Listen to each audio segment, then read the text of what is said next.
हाय, hello, नमस्कार. कसे आहात सगळे? आय होप सगळे मजेत असतील आणि मजेतच राहा. आणि आज आहे श्रावण सोमवार. श्रावणातला हा पहिला सोमवार आहे आणि आज नागपंचमी पण आहे. नागपंचमी आणि श्रावण सोमवार हे एकाच दिवशी आलेले आहेत. तर अगोदर आहे ना, मी सकाळी उठून बाहेर रांगोळी काढून घेतली. उंबऱ्याला हळदीचं लेपन करून घेतलं. तर सर्वांना श्रावणातला पहिला सोमवार आणि नागपंचमीच्या खूप खूप शुभेच्छा. तर इकडे आहे ना, मी डाळ शिजायला घालायची होती, तर डाळ धुवून घेतली आणि 1 ग्लास डाळ होती, तर 2 ग्लास पाणी घातलं आणि डाळ शिजण्यासाठी थोडंसं पाण्यामध्ये तेल घातलं. पाणी थोडंसं कोमट झालं तर त्याच्यामध्ये नंतर 1 ग्लास हरभऱ्याच्या डाळीला 2 ग्लास पाणी हे पुरेसं होतं. आणि इथं आपण पुरण बनण्यासाठी हे डाळ शिजायला घालतो आहे. आणि नागपंचमी असल्यामुळे नागपंचमीला आहे ना, भात, भजी, कुरडई, पापड असं काही स्वयंपाक केला जात नाही. फक्त आहे ना, याच डाळीचं जे आमटी बनते, आमटी आणि आणि आजच्या दिवशी फक्त आमटी आणि पुरणपोळी बनते. आणि प्रसादासाठी आहे ना, कानोटे बनतात. हेच पुरण घालून त्याला पाण्यामध्ये उकडून घेतात. आणि नागपंचमीच्या सणाला आहे ना, शेतामध्ये कुठल्याही प्रकारचं खोदकाम किंवा खुरपणी, नांगर वगैरे काहीच केलं जात नाही. आणि लहानपणी आहे ना, गावाकडे असताना खूप मज्जा यायची. गावाकडे मस्त सगळीकडे असे झोके पाहायला भेटायचे. आणि इकडे आहे मी ना, आमटीची तयारी केली. डाळ शिजून झाली होती, तर डाळ एका चाळणीवर काढून घेतली. त्यातलं जे पाणी आहे ना, ते आमटी तयार करण्यासाठी कामाला येईल. आणि इकडं मसाला भाजला मी. तर हा आमटीचा मसाला होता. त्याच्यामध्ये अद्रक, लसूण, हिरवी मिरची आणि कांदा छान असा भाजून घेतला. त्यानंतर त्याच्यामध्ये कोथिंबीर आणि खोबरंही भाजलं आणि मिक्सरला वाटून घेतलं. आणि ह्या डाळीतली डाळ उरलेली तीच तर भाजायची आणि जे पाणी उरण ना, तेच त्या आमटीमध्ये घालायचं. आणि इकडं पुरण पण मी वाटून लगेच शिजायला घातलं होतं. त्याच्यामध्ये थोडंसं आहे ना, जायफळ घातलं आणि 1 ग्लासला 1 ग्लासच साखर घातली. त्याच्यामध्ये थोडंसं तूप घातलं आणि छान असं घट्ट होईस्तोवर याला परतून घेतलं. त्यानंतर आहे ना, त्याला परतण्यासाठी ठेवून दिलं साईडला आणि लगेच आमटीला पण फोडणी देऊन घेतली. आमटीला फोडणी द्यायला घेतली ना, फोडणी देताना त्याच्यामध्ये तेल, जिरे, मोहरी, तुम्हाला जर हवा असेल ना, इथं कट करून लसूण पण घातला तरी पण छान लागतो.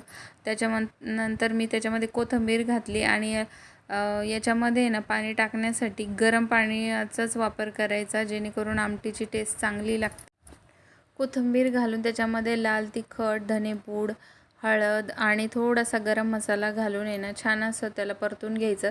त्यानंतर जो आपण वाटलेला मसाला आहे ना, तो मसाला घालून त्याला छान असं तेल सुटेपर्यंत परतून घ्यायचं. नंतर जे डाळीचं पाणी काढलेलं होतं ना, ते पाणी त्याच्यामध्ये घालायचं आणि हवं तेवढी घट्ट किंवा पातळ आपल्या गरजेनुसार करायची. पण त्याच्यामध्ये घालताना आहे ना, गरमच पाणी घालायचं, जेणेकरून आहे ना, चवीला छान लागते. मसाला परतत असतानाच त्याच्यामध्ये थोडंसं मीठ घालायचं. आमटी छान अशी उकळून घ्यायची. आमटी जितकी उकळन ना, तितकी छान लागते खायला. आणि त्यानंतर मी आहे ना, इकडं कानोटे बनवून घेतले, जे की देवाला प्रसाद म्हणून दाखवायचे होते. कानवटे बनवायला आहे ना, छोटीशी पुरी लाटतात आणि त्याच्यामध्ये थोडासा पुरणाचा गोळा ठेवतात आणि चारही बाजूनी त्याला बंद करून घेतात आणि छान असं पाण्यामध्ये शिजवून घेतात त्याला. आणि आज जे शेतात जाणारे, काम करणारे असतात ना, आज त्यांना सगळ्यांना नागपंचमीची सुट्टी भेटते आणि मस्त झोका खेळून पूर्ण दिवस एन्जॉय होतो.